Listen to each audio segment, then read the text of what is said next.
¿Qué harías si el hombre que te compró como si fueras ganado, solo para humillar a su propia familia, terminara de rodillas suplicando tu perdón mientras tú sostienes con firmeza las escrituras de toda su fortuna?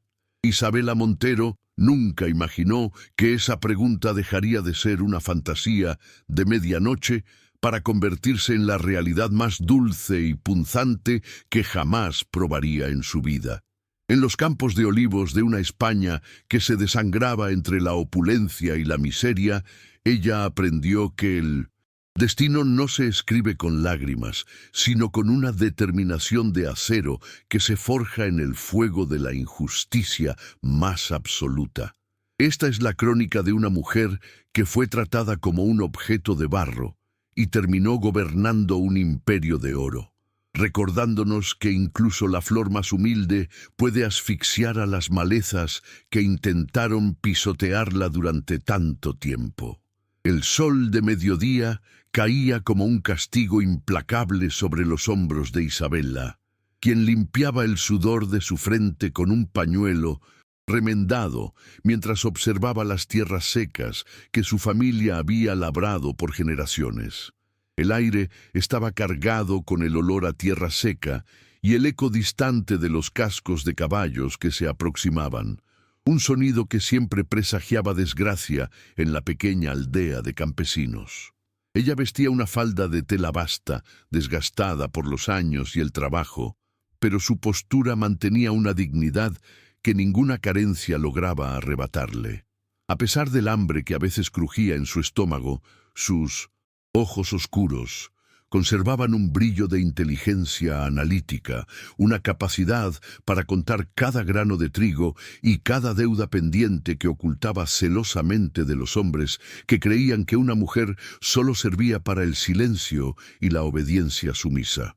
A medida que el polvo levantado por la comitiva se asentaba, la figura de don Rodrigo de Mendoza emergió como una sombra funesta sobre el paisaje de los humildes campesinos. El varón, con su levita de seda negra y una expresión de desprecio congelada, en sus labios finos representaba todo lo que Isabela detestaba, la codicia que se disfrazaba de legalidad para devorar los sueños ajenos.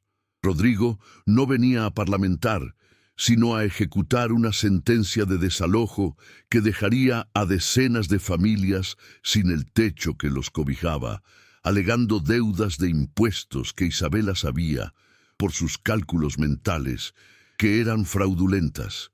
La crueldad en la mirada del varón era palpable cuando bajó de su montura, golpeando sus botas de cuero contra el suelo, polvoriento, mientras extendía un documento sellado que olía a tinta fresca y a una traición profundamente orquestada.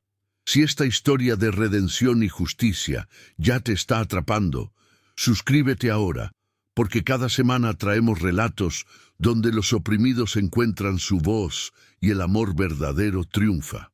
Déjame en los comentarios, ¿desde qué país o ciudad nos acompañas? Tu apoyo hace posible seguir compartiendo estas historias de valor y superación. La impotencia de la comunidad era un grito mudo que Isabela sentía vibrar en sus propios huesos, mientras el varón ordenaba a sus capataces que comenzaran a marcar las propiedades confiscadas. Un anciano intentó suplicar clemencia, pero fue apartado con una frialdad que heló la sangre de todos los presentes, demostrando que para los hombres como Mendoza las vidas humanas no eran más que números en un libro de contabilidad. Isabela apretó los puños, sintiendo el calor de la rabia recorrer su espina dorsal, pero sabía que sus manos vacías no podían detener la marea de la opulencia. Fue en ese momento de oscuridad total cuando una segunda comitiva, mucho más imponente y silenciosa, apareció en el horizonte, trayendo consigo una atmósfera de poder tan denso que incluso el arrogante Rodrigo de Mendoza se detuvo en seco, ajustándose nerviosamente el cuello de su camisa. Don Sebastián, el duque de Almagro, observaba la escena desde el interior de su carruaje de ébano, con una mirada cínica que ocultaba las cicatrices de una traición familiar que lo había vuelto de piedra. El duque era conocido por su arrogancia y por un desprecio absoluto hacia las normas sociales que su propia clase intentaba imponerle con hipocresía. Había llegado allí no por caridad, sino con un plan retorcido para vengarse de sus parientes gananciosos, y necesitaba una herramienta humana que fuera tan hermosa como socialmente inaceptable para consumar su provocación. Al posar sus ojos sobre Isabela, vio algo más que una campesina envuelta en harapos. Detectó una fiera acorralada que poseía la chispa exacta de rebeldía que su plan requería para incendiar los salones de la alta aristocracia española de aquella época tan turbulenta. El duque descendió del carruaje con una elegancia que resultaba casi insultante en medio de la miseria. Su presencia llenaba el espacio de una autoridad que no necesitaba gritar para ser reconocida por todos. «Dime, muchacha, ¿cuánto vale tu libertad y la de este pueblo de sombras?», preguntó Sebastián con una voz profunda que resonó como un trueno en el silencio expectante del campo. Isabela lo miró a los ojos, sin bajar la cabeza, algo que desconcertó al noble acostumbrado a las reverencias y al temor servil de sus subordinados habituales. Rodrigo intentó intervenir con una sonrisa servil, pero el duque lo ignoró como si fuera un insecto molesto, manteniendo su atención fija en la joven campesina que sostenía su mirada con una firmeza que prometía ser el inicio de algo mucho más grande. El intercambio de palabras fue breve pero definitivo, sellando un pacto que cambiaría el curso de la historia local para siempre y dejaría a los presentes en un estado de estupefacción absoluta. El duque de Almagro, ante el asombro del varón y el terror de los campesinos, ofreció un matrimonio de fachada a Isabela, una propuesta que sonaba más a una transacción comercial que a una unión sagrada de almas. Ella comprendió de inmediato que se convertiría en un peón en el juego de ajedrez del noble, una esposa de trofeo hecha de barro para insultar el linaje de los Almagro. Sin embargo, en el fondo de su mente brillante, Isabela ya estaba calculando cómo esa posición de poder le permitiría destruir a Rodrigo desde adentro, convirtiendo su propia humillación en el arma que salvaría a su gente. El primer contacto físico entre ellos fue un roce helado, cuando Sebastián tomó la mano de Isabela para formalizar el acuerdo ante el representante de la ley que acompañaba al barón Mendoza. El contraste entre la piel curtida por el sol de la joven y la finura aristocrática del duque simbolizaba el choque de dos mundos que estaban a punto de colisionar de manera violenta. Isabela sintió la tensión en la mano del noble, un temblor casi imperceptible que delataba que aquel hombre imponente también cargaba con sus propios demonios y debilidades ocultas. Mientras Rodrigo observaba con una mezcla de odio y envidia, la promesa de una tormenta social comenzó a gestarse, marcando el fin de la vida de Isabela como campesina y el nacimiento de una duquesa que nadie vio venir. ¿Sería capaz Isabela de sobrevivir en un nido de víboras donde cada sonrisa ocultaba un puñal y cada baile era una batalla por la supervivencia social más cruel? El carruaje del duque esperaba con las puertas abiertas, como la boca de una bestia dispuesta a engullirla para siempre o a elevarla hacia un destino que ninguna otra mujer de su clase se atrevió a soñar.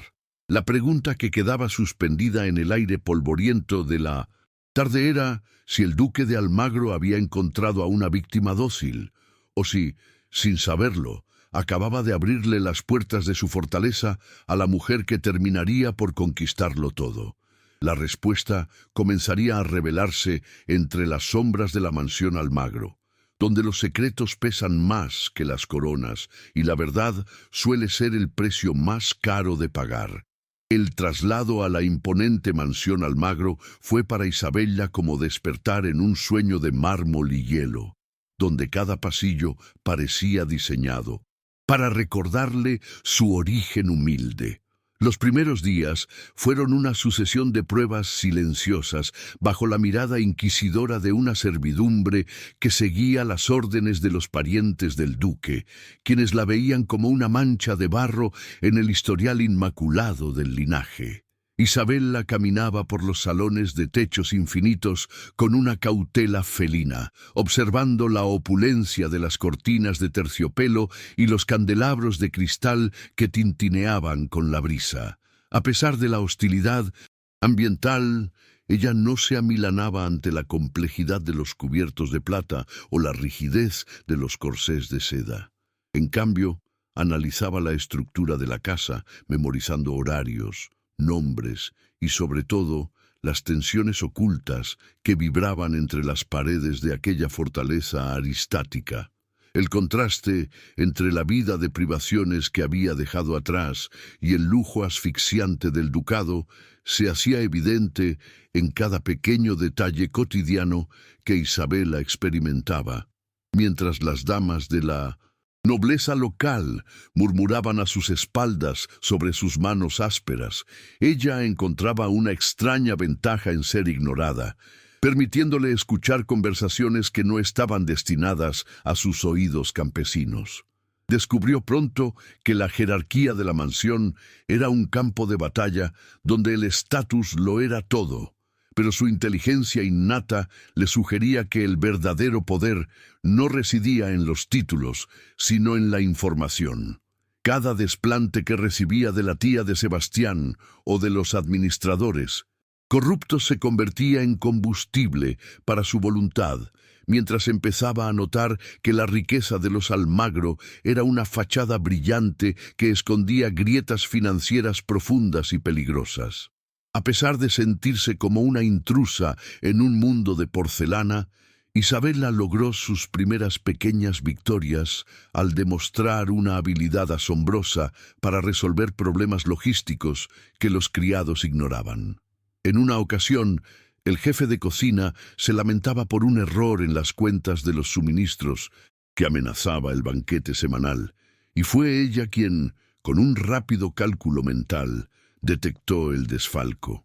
Su intervención fue discreta, pero la noticia de que la duquesa de Barro poseía una mente más ágil que la de cualquier contable empezó a circular por los pasillos inferiores de la mansión. Este reconocimiento silencioso de sus habilidades le otorgó un respeto incipiente entre la servidumbre, quienes empezaron a ver en ella no a una usurpadora, sino a una mujer con una fortaleza interior que superaba con creces la fragilidad de las nobles damas de la corte. Mientras tanto, don Sebastián operaba en su propio mundo de sombras, administrando el ducado con una mano de hierro que empezaba a mostrar signos de un cansancio existencial profundo. Isabella lo observaba desde la distancia durante las audiencias donde él juzgaba disputas de tierras o firmaba decretos con una eficiencia fría y distante que a menudo rayaba en la crueldad innecesaria. Sin embargo, en esos momentos de juicio público, ella también percibía la pesada carga que el poder representaba para sus hombros, una responsabilidad que parecía haberle robado la capacidad de sentir cualquier emoción genuina.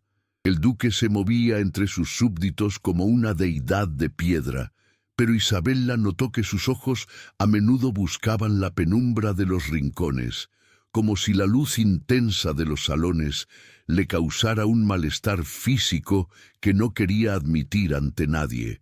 Fue durante una tarde lluviosa cuando Isabella descubrió la primera capa de vulnerabilidad en la armadura del hombre que la había comprado por una bolsa de oro y un contrato legal. Al entrar en el estudio privado de Sebastián sin ser anunciada, lo encontró sentado en total oscuridad, con las manos apretando los bordes de un escritorio tallado y la respiración entrecortada por un dolor evidente. No era el dolor de una herida física, sino el sufrimiento de alguien que lucha contra una debilidad que considera inaceptable para su posición de mando absoluta. Aunque su primer impulso fue retirarse, ella se quedó inmóvil, comprendiendo que el imponente duque de Almagro ocultaba un secreto que lo hacía humano, una falla en su perfección que lo vinculaba con la fragilidad de los campesinos que él tanto despreciaba públicamente.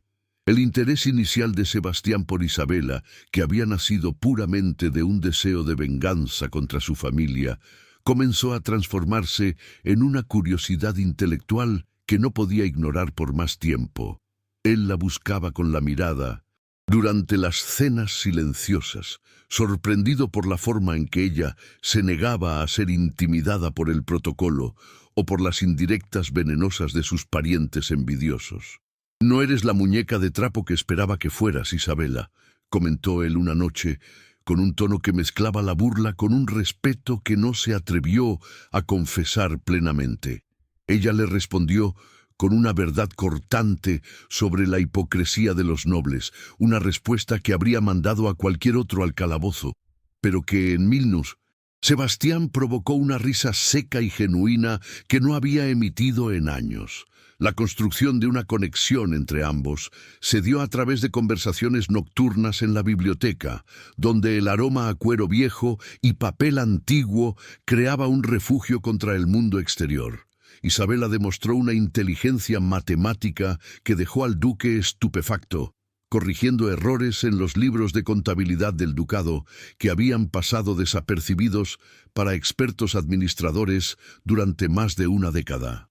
Sebastián, por primera vez en su vida, trató a una mujer como a un igual intelectual, compartiendo con ella las complejidades de gestionar un territorio que se hundía bajo el peso de las malas cosechas y la corrupción. En esos intercambios, la tensión romántica comenzó a florecer de forma sutil, no a través de caricias, sino mediante el reconocimiento mutuo de dos mentes brillantes que se habían sentido solas durante demasiado tiempo. En uno de esos momentos de intimidad mental, Sebastián reveló una pequeña parte de su pasado, hablando de la traición de su madre y de cómo la desconfianza se había convertido en su única brújula vital. Isabela escuchó en silencio, comprendiendo que la arrogancia del duque era una fortaleza construida para proteger un corazón que había sido destrozado mucho antes de que ella llegara a su vida. El honor es lo único que nos queda cuando el amor se convierte en una transacción, dijo él, mirando hacia las sombras del jardín bajo la lluvia constante. Ella se dio cuenta de que, a pesar de sus diferencias de clase, ambos compartían la experiencia de haber sido usados por los demás, una vulnerabilidad compartida que empezó a tender puentes sobre el abismo de sus respectivos orígenes sociales. Sin embargo, mientras la relación entre los protagonistas se fortalecía, una amenaza creciente se gestaba en las sombras de la región, liderada por un don Rodrigo de Mendoza que no aceptaba la derrota. El varón comenzó a mover sus hilos para perjudicar a Isabela, extendiendo rumores infamantes sobre su supuesta conducta inmoral antes de llegar al ducado para socavar su posición social. Rodrigo no solo atacaba su reputación, sino que también saboteaba los suministros de grano destinados a la aldea de Helena, intentando forzar una crisis que obligara al duque a deshacerse de su esposa campesina. La injusticia del sistema se revelaba cada vez más cruel, mostrando que para los hombres como Mendoza, la destrucción de una vida no era más que un medio necesario para alcanzar un fin económico mayor. Isabela enfrentó su primer gran momento de humillación pública cuando, durante un almuerzo con la nobleza local, una de las invitadas de Rodrigo, accidentalmente, vertió vino sobre su vestido, burlándose de su falta de linaje. El salón se llenó de risas contenidas y miradas de suficiencia, pero Isabela se mantuvo erguida, con la barbilla en alto y una expresión de serenidad que desarmó a sus agresores de inmediato. Sebastián, en un gesto que sorprendió a todos, se levantó de su asiento y en lugar de ignorar el incidente, ofreció su propio pañuelo de seda a su esposa con una reverencia que silenció la habitación por completo. Esa intervención marcó un cambio en la dinámica de poder. El duque ya no solo la toleraba, sino que estaba dispuesto a defenderla ante el mundo entero. La situación se tornó peligrosa cuando don Rodrigo ejecutó un plan para embargar las herramientas de trabajo de los campesinos del pueblo de Isabela, alegando una deuda antigua que el ducado supuestamente no podía cubrir. Este acto de crueldad gratuita fue un golpe directo al corazón de Isabela, quien vio cómo sus antiguos vecinos eran despojados de sus medios de subsistencia por la avaricia de un solo hombre. Ella intentó intervenir legalmente, pero se encontró con que los contratos habían sido manipulados con una maestría que solo un experto en leyes corruptas como Rodrigo podría haber orquestado. La frustración y el peligro empezaron a rodearla, obligándola a buscar soluciones desesperadas fuera de los márgenes de la etiqueta aristocrática que tanto la asfixiaba en su nueva vida de nobleza. En medio de este caos, Isabela descubrió un documento crucial oculto en el despacho de un antiguo administrador fallecido, un registro que vinculaba las deudas de Rodrigo con un desfalco mayor de fondos pertenecientes a la corona. Esta información era dinamita pura, pero también representaba un riesgo mortal, ya que el barón no dudaría en eliminar a Pisintasentos y cualquiera que amenazara con exponer sus crímenes financieros más profundos. Isabela sintió el peso del secreto quemando en sus manos, comprendiendo que ahora tenía el poder de destruir a su enemigo, pero también de arrastrar al ducado a un escándalo de proporciones inimaginables. La tensión entre su deseo de justicia y su lealtad naciente hacia Sebastián la mantuvo despierta durante noches enteras, mientras el tiempo se agotaba para salvar a su gente del desahucio total. La revelación de este secreto trajo consigo una promesa de cambio inminente, pero también la certeza de que la paz en la mansión Almagro era solo la calma antes de una tormenta devastadora. Sebastián notó el cambio en el comportamiento de Isabela. Su mirada se había vuelto más afilada y sus movimientos más decididos, como si estuviera preparando una estrategia militar en lugar de una cena de gala.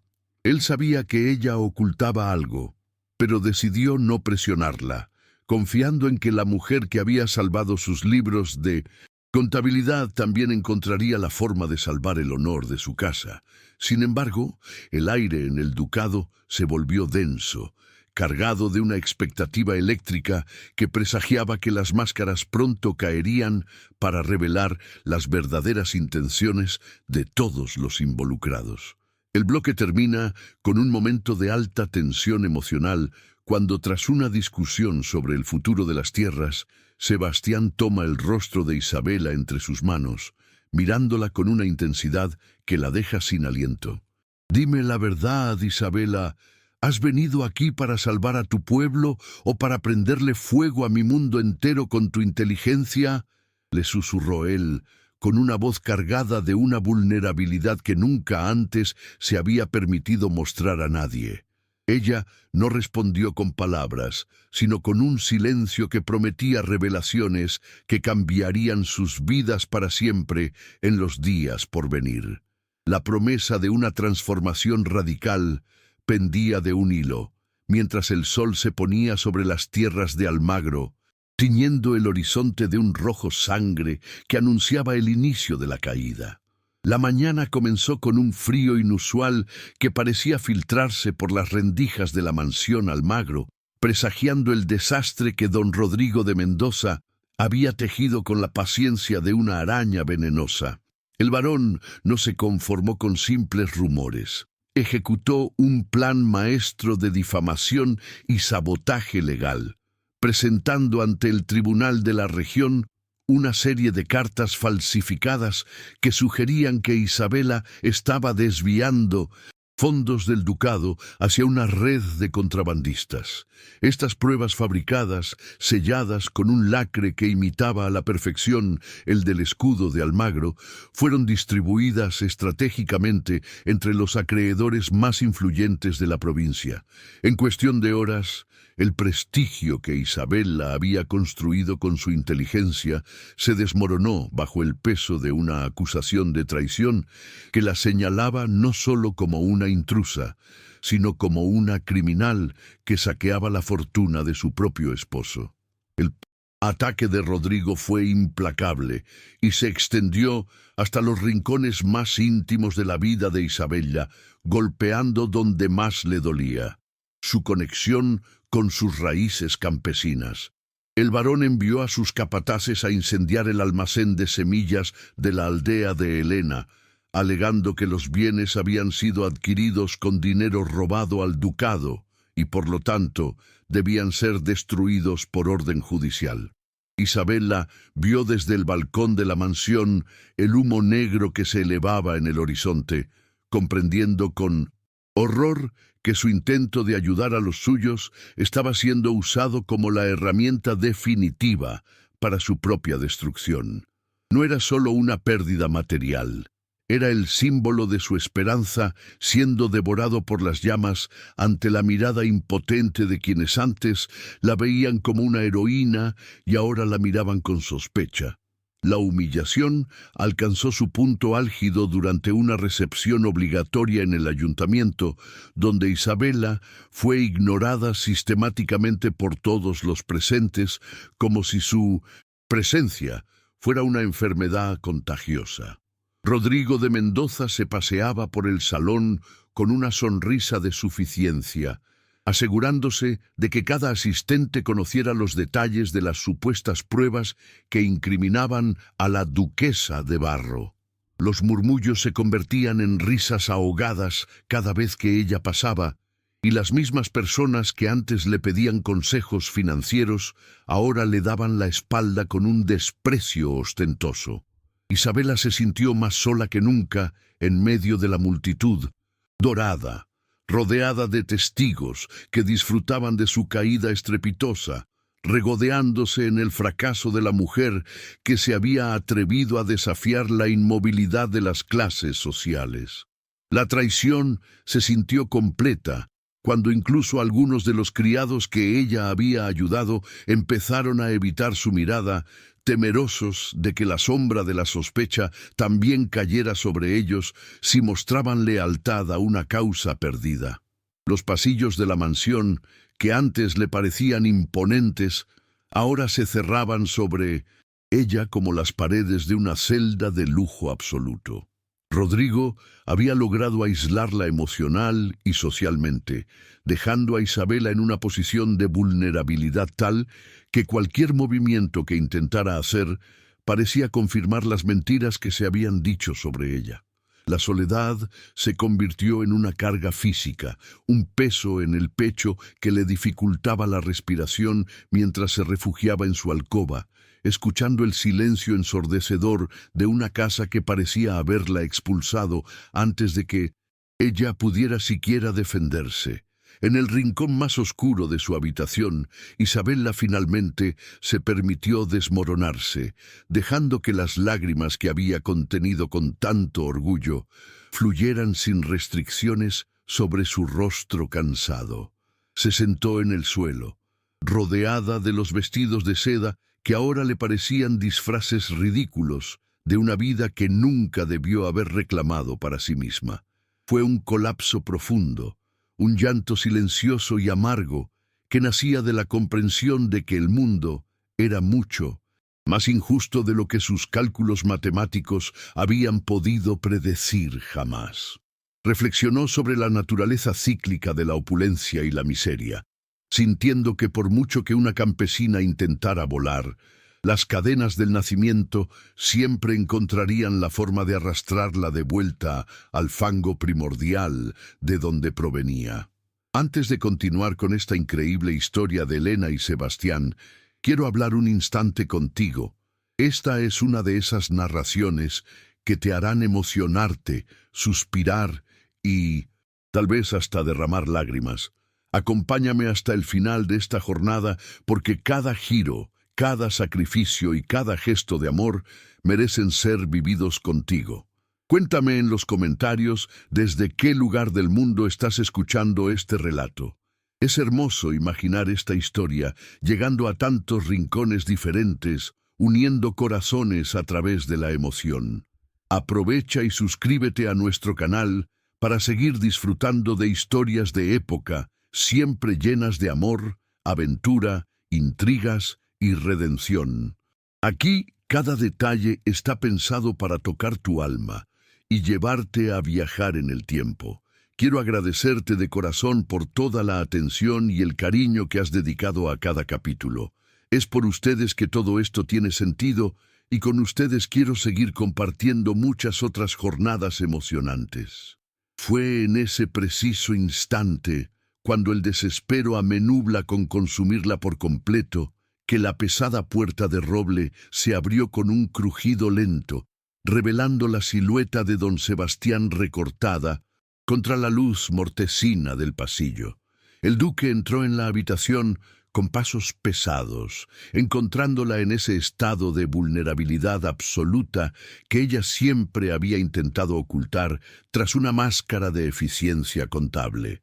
Isabela se apresuró a secarse los ojos, intentando recuperar su compostura y su orgullo, pero sus manos temblaban de tal manera que sus esfuerzos resultaron inútiles ante la mirada penetrante de su esposo. Sebastián no la reprendió por su debilidad, ni la acusó de los crímenes que todo el pueblo daba por ciertos.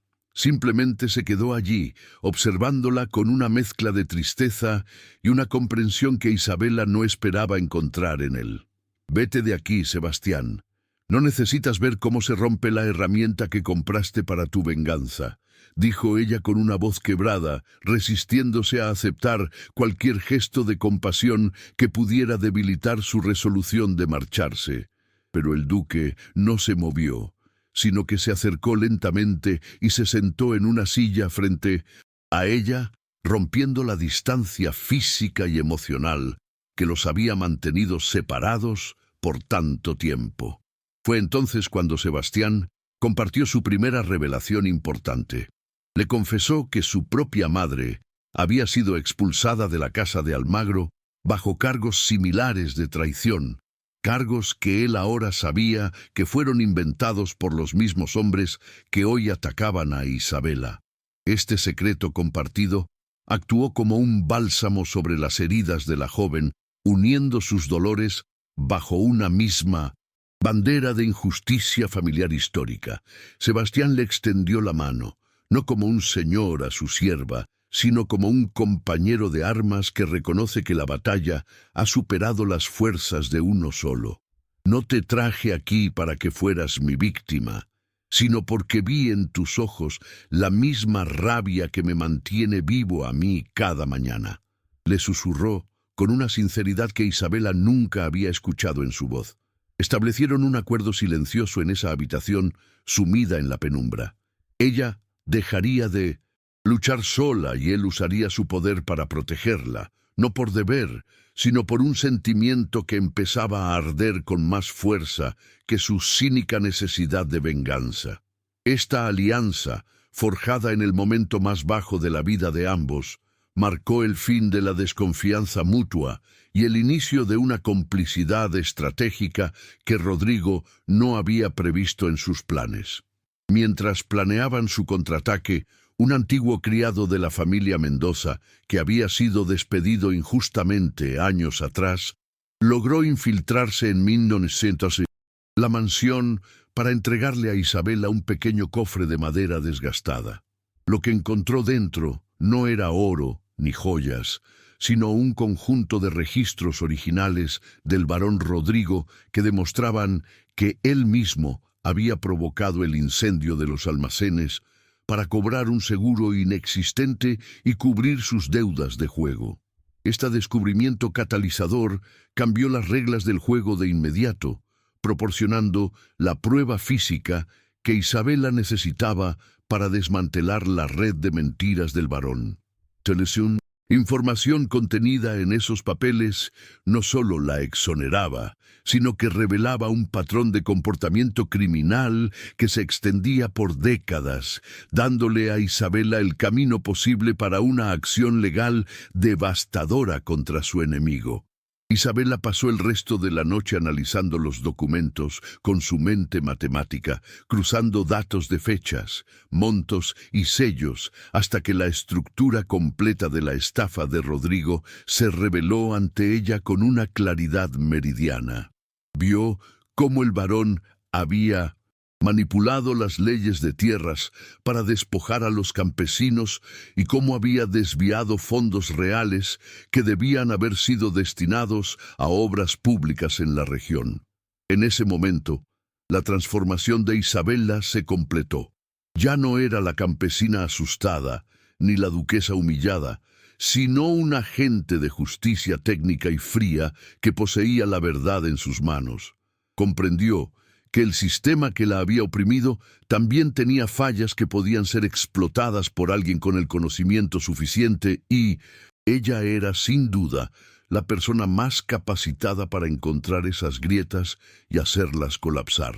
La decisión crucial fue tomada cuando los primeros rayos del alba empezaron a iluminar la habitación, encontrando a Isabela con la mirada fija en el horizonte y los documentos de Rodrigo firmemente sujetos contra su pecho. Decidió que no huiría, que no se escondería en un convento, ni aceptaría la derrota silenciosa que todos esperaban de una mujer de su clase y situación. Cada fibra de su ser se tensó, con una determinación renovada, transformando el dolor de la noche anterior en una estrategia de guerra social que no dejaría piedra sobre piedra en el imperio de Mendoza. Isabela comprendió que para vencer a un monstruo debía ser más inteligente que su propia rabia y más paciente que la ambición de su enemigo, esperando el momento exacto para asestar el golpe definitivo. Los siguientes párrafos detallan la preparación de su espíritu y el cambio radical en su comportamiento dentro de la mansión. Isabela empezó a caminar por los pasillos con una seguridad que desconcertaba a quienes la habían difamado, respondiendo a los insultos con silencios cargados de una sabiduría que infundía temor en sus detractores. No buscó el perdón de los nobles, sino que empezó a recopilar sus propias pruebas sobre quienes habían apoyado a Rodrigo, creando un mapa de alianzas y traiciones que usaría más adelante. Su transformación física también fue notable. Dejó de usar los vestidos ostentosos que Sebastián le imponía y adoptó un estilo más sobrio pero imponente que reflejaba su nueva autoridad interna y su rechazo a ser tratada como un simple adorno del ducado. Sebastián observaba este cambio con una mezcla de asombro y admiración, dándose cuenta de que la mujer que tenía ante sí era mucho más poderosa de lo que jamás imaginó cuando la compró en el mercado de tierras. Él la apoyó en cada paso, proporcionándole el acceso a los archivos legales del ducado y protegiendo sus movimientos de las miradas indiscretas de los espías de Rodrigo que aún quedaban en la casa. La complicidad entre ellos creció hasta convertirse en una fuerza imparable, uniendo la fuerza bruta del título de Sebastián con la inteligencia estratégica de Isabela en un frente común contra la corrupción regional. La dinámica de poder se había invertido totalmente. Ahora era ella quien lideraba la investigación, y él quien seguía sus directrices con una lealtad que lo sorprendía incluso a él mismo. El varón, Rodrigo, ajeno a la tormenta que se gestaba en su contra, comenzó a preparar lo que él creía que sería el acto final del desalojo masivo de las tierras campesinas, convocando a una subasta pública de las propiedades confiscadas. Isabela sabía que ese sería el escenario perfecto para su intervención, el momento en que todas las piezas del rompecabezas encajarían para mostrar al mundo la verdadera cara del villano que se hacía pasar por un noble protector. Ella no sentía miedo, sino una calma, gélida que solo poseen aquellos que saben que tienen la verdad de su lado y nada más que perder. El tiempo de las lágrimas había pasado definitivamente, dando paso a una era de justicia implacable que Isabela estaba lista para encabezar con la frente muy en alto. En el último párrafo de esta etapa, Isabela se detuvo frente al gran espejo del salón, observando su propio reflejo con una intensidad que parecía perforar el cristal. Ya no veía a la niña asustada de los campos de olivos, sino a una mujer que había descendido a los infiernos de la traición y había regresado con las llaves de su propio destino. Tomó la pluma y firmó su compromiso con la verdad en un documento que Sebastián guardaría bajo llave hasta el día del juicio final. Y en aquel momento, Isabela comprendió que no había más espacio para lágrimas, somente para justicia. La caída había terminado y la ascensión de la verdadera duquesa de Almagro estaba a punto de incendiar la complacencia de toda la aristocracia española.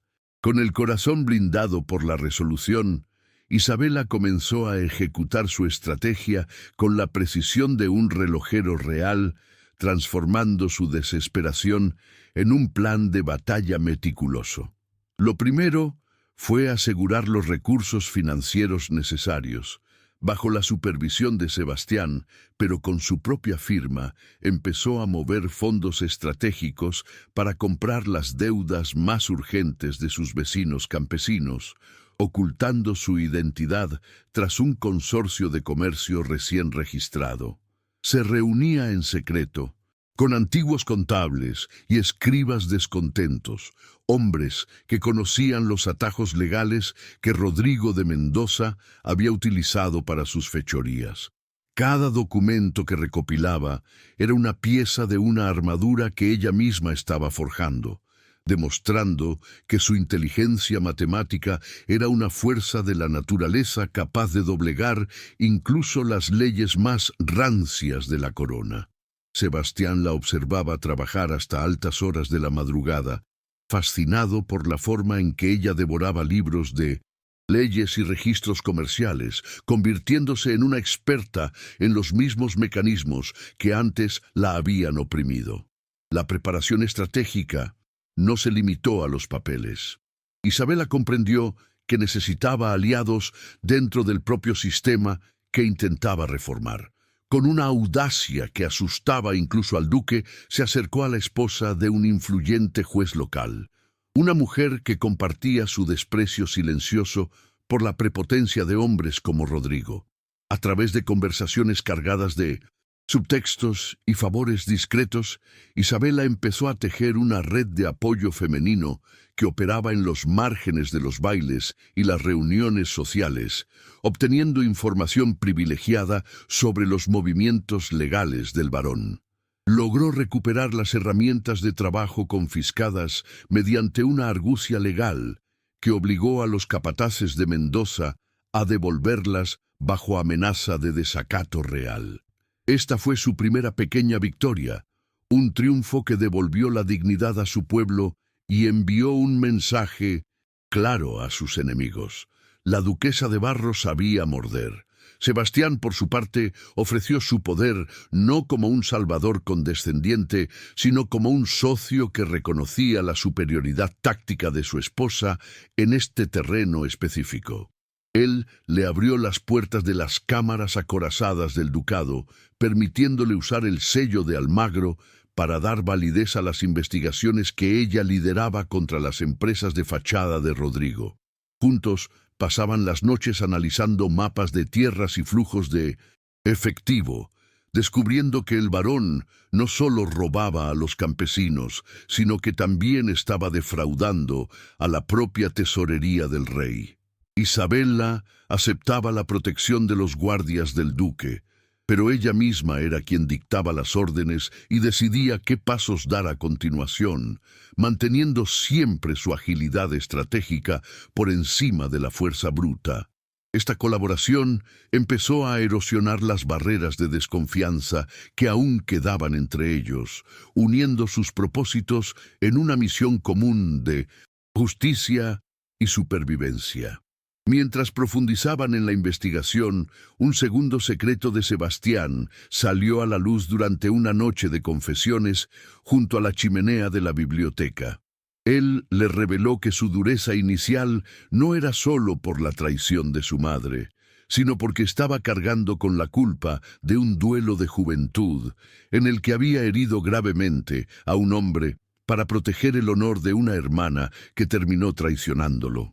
Este peso moral lo había convencido de que no era digno de amor, solo de obediencia, hasta que vio a Isabela defender su propia dignidad, sin poseer ningún título que la respaldara. La conexión entre sus pasados se hizo evidente. Ambos habían sido marcados por la necesidad de proteger a otros a costa de su propia paz interna. Esta revelación humana humanizó al duque ante los ojos de Isabela, rompiendo la imagen del noble gélido para mostrar al hombre herido que buscaba redención. La tensión romántica entre ellos creció hasta un punto casi insoportable, manifestándose en gestos pequeños, pero cargados de un significado profundo que ninguno se atrevió a verbalizar por completo. Un momento de casi beijo ocurrió en la galería de retratos, cuando Sebastián intentó ayudar a Isabela a alcanzar un pesado tomo de leyes, y sus cuerpos quedaron a escasos centímetros bajo la luz tenue de los candelabros. El aire se volvió eléctrico y el tiempo pareció detenerse, pero Isabela se apartó suavemente, recordándose a sí misma que su misión de justicia no podía ser nublada por sentimientos que aún no sabía cómo gestionar. Sebastián respetó su espacio con una elegancia melancólica, demostrando una protección mutua que iba más allá de lo físico. Él protegía su honor social mientras ella empezaba a proteger el corazón que él creía perdido para siempre. El conflicto interno entre el amor naciente y la misión de justicia atormentaba a Isabela, quien temía que su afecto por el duque la hiciera vulnerable ante los ataques de Rodrigo.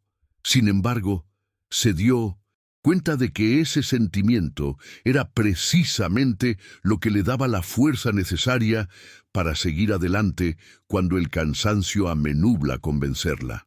Un reconocimiento no verbal de sus sentimientos ocurrió cuando Sebastián le regaló una pluma de plata grabada con las iniciales de la familia de ella, un gesto que validaba su origen y su inteligencia al mismo tiempo. No hacían falta palabras de amor eterno cuando sus acciones gritaban una lealtad inquebrantable que superaba cualquier contrato de matrimonio de fachada. La asociación que nació por venganza se había transformado en una complicidad de almas que estaban listas para enfrentar juntas cualquier tormenta que el destino decidiera lanzarles. La calma, antes de la tempestad, se rompió con el primer embate público deliberado de Isabela contra el varón durante una cena de caridad organizada por la Iglesia. Ante la mirada atónita de la alta sociedad, Isabela confrontó a Rodrigo sobre la legalidad de sus recientes adquisiciones de 1.200 tierras, usando datos técnicos tan precisos que el varón quedó momentáneamente sin palabras. Ella demostró una nueva posición de fuerza, vestida con una sobriedad elegante que eclipsaba los adornos excesivos de las otras damas, y sus palabras cortaron el aire con la frialdad de una guillotina. Rodrigo intentó un contraataque verbal, burlándose de su origen campesino, pero Isabela respondió con una sonrisa enigmática que sugirió que ella sabía mucho más de lo que estaba diciendo. Los testigos de la escena, antes burlones, empezaron a cuestionar seriamente la versión del vilano al ver la seguridad casi regia de la duquesa. Rodrigo, sintiendo que perdía el control de la narrativa social, intentó una maniobra desesperada para desacreditar el matrimonio de los protagonistas, alegando ante el obispo que la unión era nula por falta de afecto real. Sin embargo, su plan falló parcialmente cuando Sebastián, en un acto de valentía emocional, defendió la validez de su vínculo con una declaración pública de respeto hacia las virtudes de su esposa. El varón no se dio por vencido y envió a sus espías a buscar cualquier mancha en el pasado de la cooperativa que Isabella estaba financiando en secreto para los campesinos.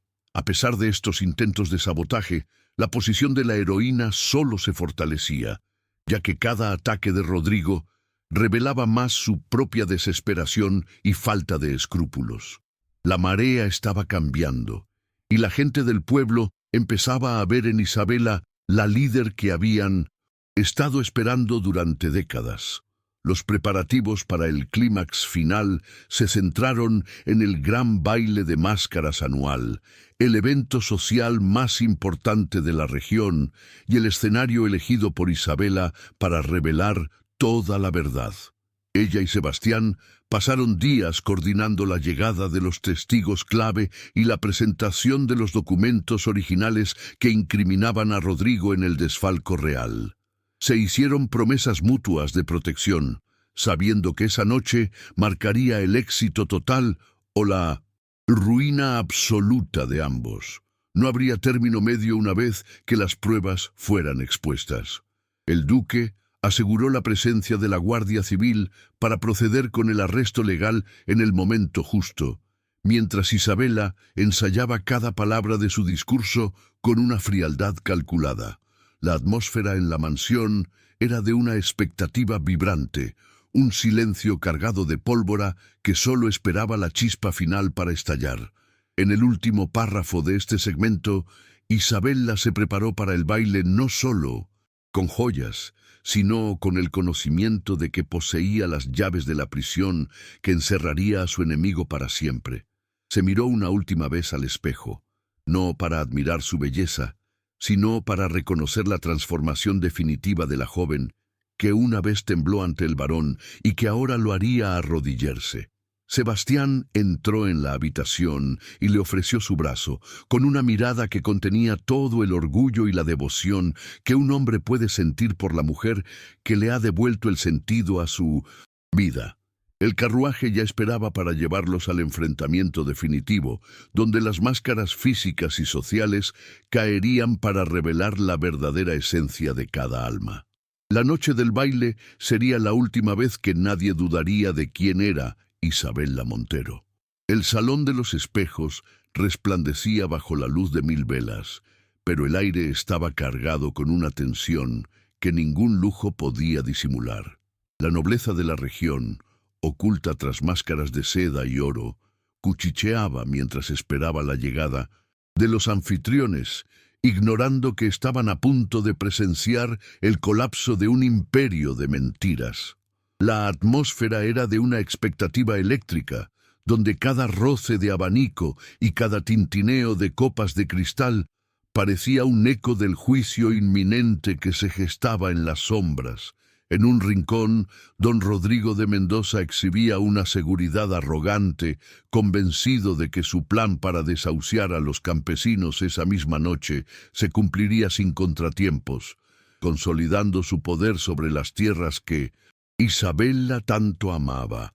El contraste entre la opulencia del baile y la miseria que el varón pretendía perpetuar era una herida abierta en el corazón de la velada. De pronto, un silencio sepulcral barrió la estancia cuando las puertas dobles se abrieron para anunciar la llegada de los duques de Almagro. Isabella entró con una majestad que cortó la respiración de los presentes. No vestía la ostentación tradicional, sino un traje de seda color marfil que recordaba a un uniforme de gala, impecable y guerrero, que resaltaba su transformación definitiva. Su mirada, antes esquiva, recorría el salón con la autoridad de quien conoce todos los secretos que las máscaras intentaban ocultar. A su lado, Sebastián caminaba con una firmeza renovada. Su presencia imponente ya no era una armadura de cinismo, sino el apoyo inquebrantable de una mujer que había demostrado ser su igual en valor e inteligencia. Las reacciones de los invitados oscilaron entre el choque absoluto y una admiración involuntaria ante la figura de la mujer que todos habían intentado pisotear.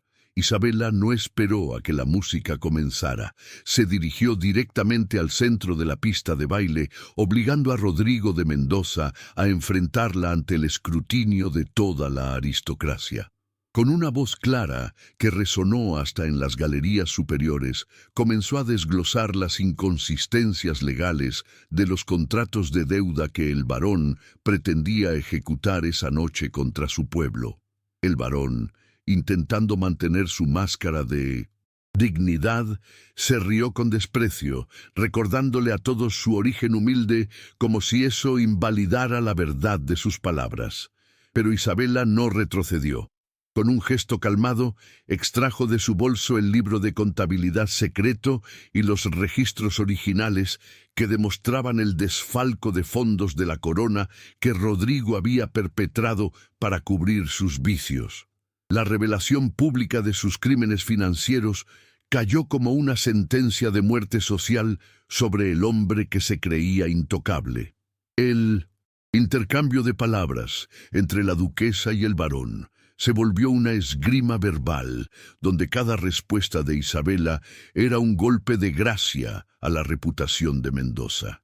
Ella reveló, con pruebas físicas que circularon entre los invitados más influyentes, cómo Rodrigo había falsificado los sellos reales para apropiarse de las tierras comunales que pertenecían legalmente a los campesinos. El barón intentó defenderse alegando una conspiración de su esposa campesina, pero su voz empezó a temblar a medida que se daba cuenta de que incluso sus aliados más cercanos le daban la espalda para evitar ser arrastrados por su caída. La humillación que él había planeado para Isabela se volvió en su contra con una simetría poética perfecta, dejando al descubierto no solo su codicia, sino la cobardía que siempre se oculta tras la tiranía de los poderosos sin escrúpulos. La tensión alcanzó su punto máximo cuando Isabela reveló el documento final, una orden de inspección real que ella misma había gestionado tras descubrir que Rodrigo había engañado a la corona española. En ese instante, la Guardia Civil, que Sebastián había apostado discretamente en las entradas del salón, avanzó para rodear al barón, quien pasó de la arrogancia al pánico visible en cuestión de segundos. La justicia no fue un acto de violencia física, sino una ejecución administrativa y moral que despojó a Mendoza de sus títulos y propiedades ante los mismos ojos que él tanto anhelaba impresionar. Los invitados, antes cómplices silenciosos de sus abusos, reaccionaron con un murmullo de indignación, borrando cualquier rastro de lealtad hacia el hombre que ahora era escoltado fuera del salón como un delincuente común, bajo la mirada implacable de la mujer que él consideraba una herramienta desechable. En medio del caos que siguió al arresto, Isabela se volvió hacia Sebastián, esperando encontrar en él la satisfacción del triunfo, pero lo que encontró fue algo mucho más profundo y transformador. El duque, ante toda la nobleza presente, se acercó a ella y tomó sus manos, reconociendo públicamente que la salvación de la casa de Almagro y de la justicia en la región se debía únicamente al ingenio y la integridad de su esposa. Usted compró mi nombre para humillar a otros, pero yo le entrego mi vida porque ha salvado mi alma, declaró él con una sinceridad que silenció cualquier rumor restante sobre la falsedad de su unión. Fue su primera declaración verbal de amor, un compromiso sellado no por un contrato legal, sino por la superación conjunta de un obstáculo que parecía insuperable para dos seres tan heridos. El gesto final de unión ocurrió cuando Sebastián se despojó simbólicamente de su propia máscara de nobleza gélida para abrazar a Isabela, protegiéndola de las miradas curiosas, mientras ella finalmente permitía que una lágrima de alivio rodara por su mejilla. Juntos, se mantuvieron firmes frente a la élite social, demostrando que su asociación había trascendido la conveniencia para convertirse en una alianza de corazones y mentes. La victoria no solo consistía en la caída de Rodrigo, sino en la validación de un amor que nació en la adversidad y floreció en la búsqueda de la verdad compartida. Los testigos, impresionados por la autenticidad de la escena, empezaron a aplaudir tímidamente, un sonido que creció hasta convertirse en una ovación que marcaba el inicio de una nueva era para el ducado y para todos aquellos que habían sido oprimidos bajo el antiguo régimen. Las consecuencias inmediatas del clímax se establecieron con una claridad meridiana. Las escrituras de las tierras fueron devueltas a la cooperativa de campesinos que Isabela había fundado, asegurando el futuro de su gente para siempre. Sebastián firmó esa misma noche los documentos de transferencia que garantizaban la independencia económica de Isabela, dándole un poder que ninguna otra mujer de la época poseía. Pero la verdadera transformación no estaba en los papeles, sino en la mirada de paz, que ahora compartían los protagonistas, sabiendo que habían limpiado el nombre de sus familias y habían construido algo real sobre las cenizas de sus traumas pasados. La noche terminó no con una fiesta de vanidad, sino con la promesa silenciosa de una reconstrucción basada en la justicia y el respeto mutuo, un legado que resonaría mucho más allá de las paredes de cristal del palacio. El destino final de don Rodrigo de Mendoza se selló tras las frías rejas de la prisión real, donde sus títulos y tierras fueron confiscados para compensar las décadas de desfalco contra la corona y los campesinos. El sistema social, que antes lo protegía bajo un manto de impunidad aristocrática, le dio la espalda definitivamente cuando las pruebas de sus fraudes financieros se hicieron imposibles de ignorar. Mientras él languidecía en el olvido, las tierras que una vez pretendió convertir en pastos privados para su beneficio personal comenzaron a florecer bajo la gestión de la cooperativa fundada por Isabela. La justicia no fue un relámpago fugaz, sino un cambio estructural que permitió a cientos de familias recuperar su dignidad y su sustento, transformando la economía de la región de un feudalismo agonizante a un modelo de prosperidad compartida y legalidad transparente. La mansión Almagro, que al principio de esta travesía parecía una prisión de mármol para Isabela, se transformó gradualmente en un hogar lleno de luz y propósito renovado. En la intimidad de sus estancias, Isabela y Sebastián compartieron momentos de una cura emocional profunda, despojándose de las últimas defensas que sus pasados traumáticos les habían impuesto. Una tarde, sentados en el jardín de rosas que ahora ella administraba con la misma precisión que los libros de contabilidad, Sebastián confesó que el miedo a perder su visión lo había mantenido aislado, pero que la fortaleza de ella le había dado el valor para buscar tratamiento. Se permitieron por fin vivir gestos de una vida normal, alejados de las conspiraciones y las deudas, reconociendo que la verdadera riqueza no residía en las joyas del ducado, sino en la paz de saberse amados y respetados. Isabela no se conformó con su victoria personal. Usó su nueva posición de poder y su prodigioso talento administrativo para establecer una escuela de comercio y finanzas destinada a las jóvenes de la región. Su legado se consolidó en la creación de una ley local que protegía los derechos de los trabajadores rurales contra los abusos de los grandes latifundistas, una reforma que fue aclamada incluso en la Corte de Madrid. Personajes secundarios que antes vivían bajo el temor de Rodrigo, como el antiguo escriba que la ayudó, ahora ocupaban puestos de responsabilidad en la nueva administración del ducado. La comunidad entera se vio transformada por la visión de una mujer que entendía que el dinero, cuando se usa con justicia, es la herramienta más poderosa para la liberación humana y el progreso social duradero. Varios años después, del gran baile que cambió sus vidas, el paisaje de Almagro mostraba las huellas de una prosperidad vibrante, con campos de trigo dorado que se mecían bajo el mismo sol que una vez presenció la miseria de Isabela.